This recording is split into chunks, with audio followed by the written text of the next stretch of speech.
There is not a person in this room that is not constantly under attack.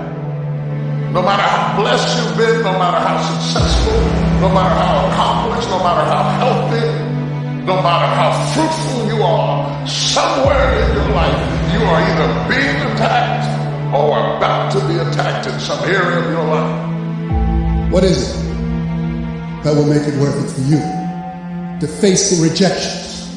What is it that will make it worth it for you to brainstorm and not be intimidated and say, I can do this? What is it that will make it worth it for you to raise the bar on yourself and say, I've got some more stuff in me? What is it that will make it for you when you want to give up? And God says, I'm going to bless you, but you've got to dress for the battle while you receive the blessing. With every blessing, there is a battle. I would venture to say the greater the blessing, the greater the battle. The enemy would not send that level of battle against you if there were not that level of blessing before you.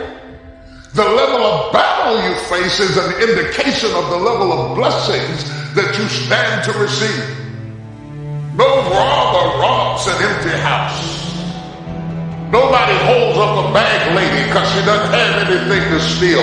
If you're up under attack, there's something to be gained. See, you got all dressed up not to run. You got dressed up to stand. Not to give place or territory. Not to evacuate the turf that's yours. And it's in these moments right now that so often we feel like backing down. Life ain't gonna be easy. Ain't nobody gonna hand you nothing. You still gotta go to work. You still gotta compete against everybody in your industry. Life's still gonna happen while you trying to blow up. It's the obstacles in our life. It's the hardships. It's the mountains that we climb that make life worth living. But the mountain's not supposed to stop you. Your mountain has the materials for your miracle. Just because you feel afraid doesn't mean you have to be afraid. Just because you feel discouraged doesn't mean you have to be discouraged. Just because you have fear doesn't mean fear has to have you. It's hard to handle it. You got to qualify yourself and say, come on with it. I've got to step into it. If you're going to be successful in this game, you got to have a dog within you. You got to know it's a dog fight, and you got to go get that fight. A man's character is not judged after he celebrates a victory, but by what he does when his back is against the wall. So no matter how great the setback, how severe the failure, you never give up.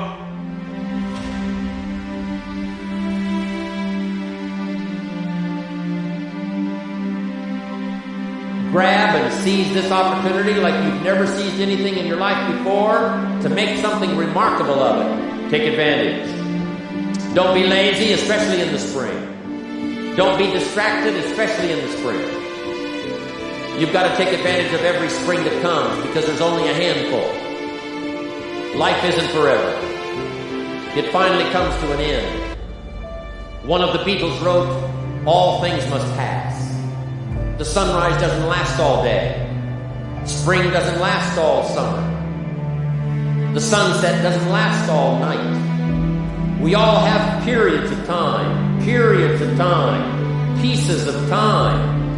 And when those pieces of time comes, what you've got to do is take advantage of each time that comes. At the longest, life is brief. At the longest, life is just a small period of time. So don't waste your springs. Don't waste the opportunity to talk to someone. Don't waste the opportunity to have a meeting. Don't waste the opportunity to come to next extravaganza. Don't waste the chance. Each spring that comes, take advantage of it because there's just a few. Don't let them all pass. Take advantage. Now here's number 3. In the course of the seasons, 1 is the winter, 2 is the spring, 3 is the summer. The summer is called challenging time. In the summer, we've got 2 things going for us. 1 is opportunity, but the other is to watch out for your enemies. Nourish your values in the spring. in the summer. Like a mother, nourish the values. Distributors you've got, make sure that they get plenty of nourishment from you, plenty of training from you, plenty of understanding from you. Don't be short, don't be careless. Give them your best, like a mother would give the best to her child. Be like a mother in the summer, and give the best you've got to everybody you can reach and everybody you can touch. It's called opportunity in the making. Be careful of those around you. Well, here's what you've got to understand. It's not the 13th floor that sends you your check. It's not the computer that sends you your check. Some live human being had to make it possible for that money to finally get to you. So remember, it's human beings that make our lives valuable.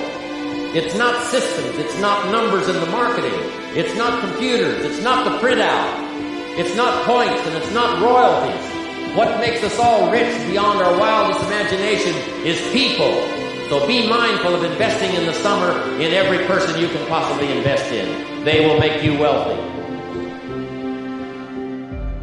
Of course you struggle to remember it in your day-to-day life, because life is difficult and it's harder to do things than not to do them, and it's harder to do them well than to do them badly. And it's easy to sit around and be hopeless. I don't mean it's emotionally easy, because it's not, but it's procedurally easy to be useless and to fall back into your old habits and to not discipline yourself. And it's a matter of continual practice, slow continual practice. And I think a good example of that is something like weightlifting. If you start a weightlifting program, which I would recommend, by the way, because it's tremendously advantageous physically and cognitively, you're not going to really see results for a number of weeks, and then the results are rather slow, but you can get pretty decent results over a 6-month period and absolutely stellar results over a couple of years. And so you have to make sure your time frame is right and not to be too hard on yourself. And I did mention the future authoring program earlier, and one of the things I would recommend too is, if you're having a hard time implementing your decisions, say your ethical decisions, that you spend a bit more time thinking them through and writing them down. And the future authoring program is really helpful for that. That's why we designed it. And so get your goals straight and continue to practice every day. And if you're not succeeding, then make your goals slightly smaller. You want to make your goals large enough so that they challenge you, but small enough so that you have a reasonable probability of succeeding at them on a day-to-day basis. And then you have to also understand that if you fail on a given day, like let's say you're trying to quit smoking and you quit for 2 weeks, and then you have a cigarette and you think, oh my God, now I've screwed it up, I'm not quitting anymore. You smoke a whole pack of cigarettes. It's like, well, there's a couple of mistakes there. And one is, well, just because you had a cigarette doesn't mean you failed. It just means that you had a cigarette. You can start stopping again the next day. And the fact that you had one cigarette in the last 2 weeks is a hell of a lot better than the 2 weeks that you had before that. And so you've got to be realistically humble. You've got to be ambitious enough in your goals so that you're pursuing something that you regard as truly meaningful and worthwhile. And maybe you can judge that to some degree if you think about someone you love attempting the same thing, and think about how you would feel if they managed it. And if you would feel good, then that's probably a good, what would you say? That would be a good evaluation strategy to use on yourself. So you want your goals to be of sufficient nobility so that you can live with yourself properly if you're pursuing them, but you want them to be small enough so that you have a reasonable probability of implementing them. If you're having a discussion with someone and they're talking about things that don't have those characteristics, right, that they haven't made personal, then the conversation is almost never interesting. It's because the person they really are an empty shell through which ideology, cliches, and slogans are pouring. There's nothing about that that's compelling, because you don't see the grappling. You don't see that the other person has grappled with the ideas and come to their own unique conclusions. And it really is in that mingling of the abstract and the particular that compelling wisdom is to be found. And so that's and then concretely speaking, Well, there's ways of earning your knowledge, and part of that is reformulating it in your own words. That's thinking it through, right? And discussing it until you have it at hand. You can talk about it and you can generalize from it because you truly understand it. But a huge part of that is also putting it into practice and deriving your own conclusions as a consequence. And some of that can be done with debate. It's like, here's an idea I came across, and here's the idea, and here's what I think it means. And this is how I think it would change things if I put it into practice. This is how I understand this idea. And what do you think of that? Like, that's a good debate or discussion, you know?